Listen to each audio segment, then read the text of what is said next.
Hello friend, જય શ્રી કૃષ્ણ. શીતળા સાતમ special કંટોલાનું શાક બનાવીશું. તો બહાર રહેશે તો પણ 2 દિવસ સારું રહે તેવું એકદમ ટેસ્ટી કંટોલાનું શાક બનાવવા માટે આ રીતે મેં કંટોલા લીધા છે. કંટોલાને ધોઈ આ રીતે મેં લાંબા કટ કર્યા છે. અંદર જે કડક ભાગ હોય બિયાનો એ કાઢી લેવાનો છે.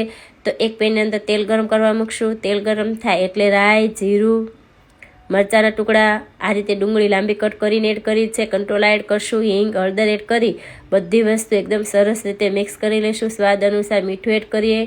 મિક્સ કરી ઢાંકી ગેસની ફ્લેમ એકદમ સ્લો રાખી 4 મિનિટ માટે આ શાકને આપણે કૂક થવા દઈશું. 4 મિનિટ થાય એટલે બરાબર મિક્સ કરી લઈશું.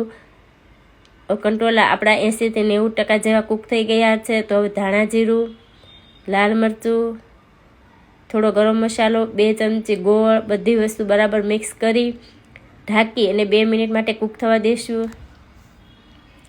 તો ઉપર લીંબુનો રસ એડ કરી અને ધાણા એડ કરશું, બરાબર મિક્સ કરી લેશું. તો આ શાકમાં આપણે પાણી કે બીજા મસાલાનો ઉપયોગ કર્યો નથી, એટલે આ શાક તમે બહાર રાખશો તો પણ 2 દિવસ સુધી સારું રહેશે. તો એકદમ ટેસ્ટી એવું કંટોલાનું શાક બનીને તૈયાર છે. તમે પણ બનાવો.